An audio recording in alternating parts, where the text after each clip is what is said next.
السلام عليكم ورحمة الله وبركاته، مرحبا بكم معايا اليوم إن شاء الله فيديو جديد كالعادة. قبل ما نبداو غنبداو بالصلاة والسلام على رسول الله.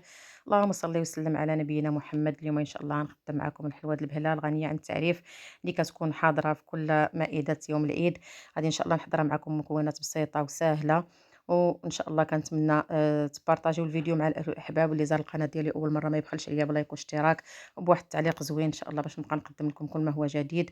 يعني كما كتشوفوا كتجي واحد البهله اللي هي رائعه. غادي ندوزو ان شاء الله المكونات والى طريقه التحضير. بالنسبه للمكونات عندي 125 غرام ديال الزبده، عندي كاس من السكر سنيده وكاس د الزيت، عندي هنايا واحد كاس لارب ديال اللوز من بعد ما حمرته وطحنته، يعني حاولوا تطحنوه شويه مهرمش، وعندي كاس صغير ديال الزنجلان كذلك من بعد ما حمرته.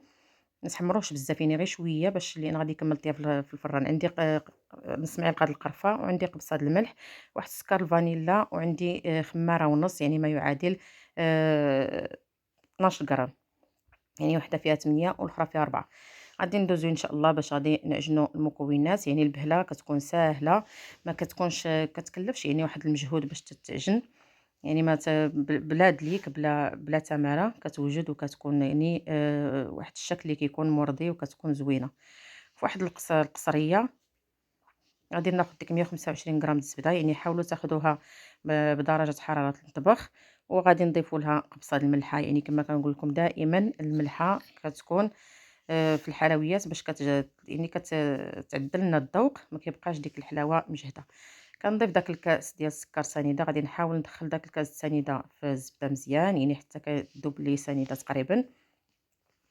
يعني كل ما عجنتوها على مراحل يعني كتجيكم ساهله وما كتعذبكمش في الخدمه. يعني كما قلت لكم يعني كتجي حلوة بسيطة وكتجي همية، لا في مائدة العيد أو لا في مائدة أو لا في الأفراح، يعني كتجي زوينة.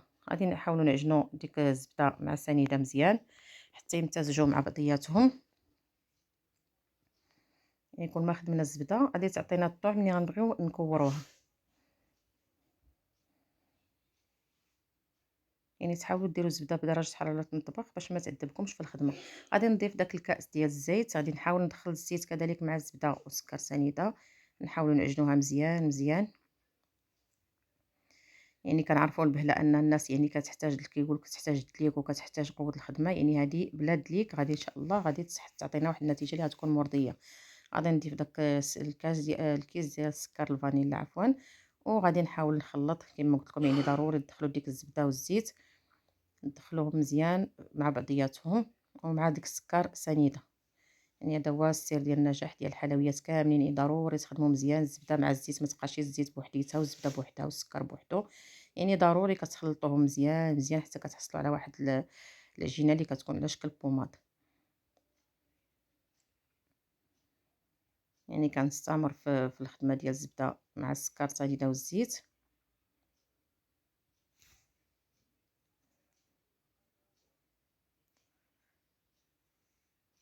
في هذا الاثناء غادي نضيف داك الكاس ديال الزنجلان.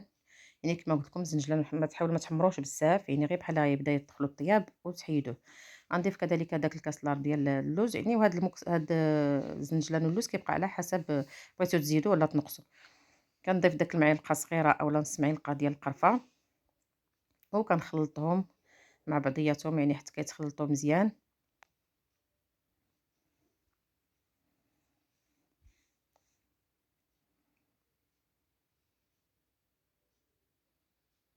في هاد الاثناء غادي ناخذ معكم الدقيق، يعني غنحاول نوزنو لكم بالكاس. يعني انا هنايا عندي يعني معبور، ولكن الدقيق تيبقى حسب النوعيه ديالو، واش كيشرب الماء ولا ما كيتشربش. غادي نضيف الكاس الاول، يعني انا تقريبا هنايا هزات لي 500 غرام ديال الدقيق، يعني ما يعادل 5 ديال الكؤوس. غادي نضيف الكاس الاول وغنضيف الكاس الثاني والكاس الثالث. يعني كما قلت لكم انا غادي تقريبا تدخل معايا واحد 5 ديال الكؤوس. يعني اللي ما عندوش الميزان يعبر غير بالكاس ويخدمها. غادي نضيف داك الساشي ونص ديال الخماره.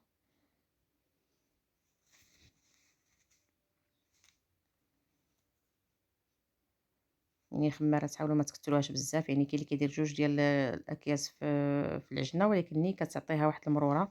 يعني نحاولوا نديروا غير القياس اللي غادي يعني اللي غادي يكفاها وغادي يجي فيها. غادي نخلط داك الدقيق مع المكونات الاخرى.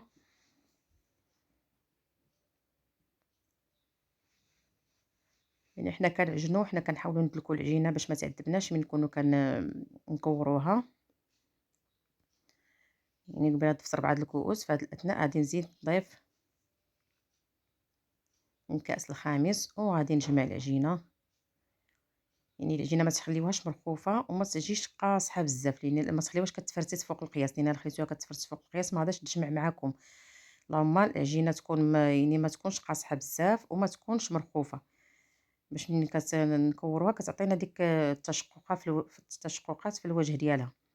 يعني كما كتشوفوا كنحاولوا اننا ندلكوها غير واحد شويه، يعني ما كنديروش معاها شي مجهود حتى كيدخل لي داك الطحين تقريبا في المكونات كامله. يعني تنحصلوا على هادشي. ممكن انكم تحكوها في الحكاكه ديال المطيشه، يعني كما هذا. يعني وانا هاد الطريقه هذه كتجيني ساهله، غير تنجمعها. انا ما كنجمع الطحين كندخلو في المكونات وكنحطها، يعني ما كنخليها لا تبات لا ليله لا والو، يعني بنص ساعه ديالها كنوجدها وكتوجد.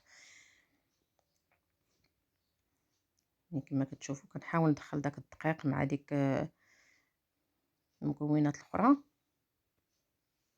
وكنبقى نحصل يعني كنقلبها بانها راه بدات كتجمع شويه. يعني هنا كنعرف بان القوام ديالها هو هذاك، يعني القياس ديال الطحين هو هذاك ديالها.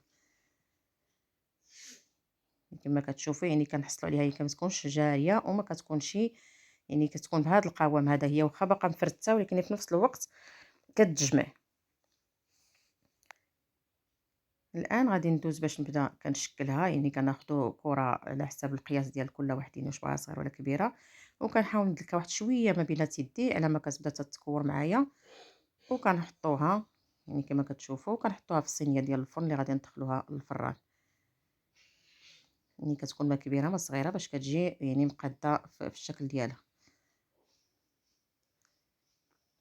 يعني طريقه ليا ساهله على ما كنهزوها كنجمعوا ديك العجينه كما كتشوفوا، يعني كتبان كتفرس ما غاداش تجمع، ولكن في نفس الوقت يعني كتديوها وتجيبوها بين يديكم صافي. يعني حتى لان القوام ديالها كيولي بيض، ما كتبقاش بداك اللون بحال قهوي، كتولي بيضاء.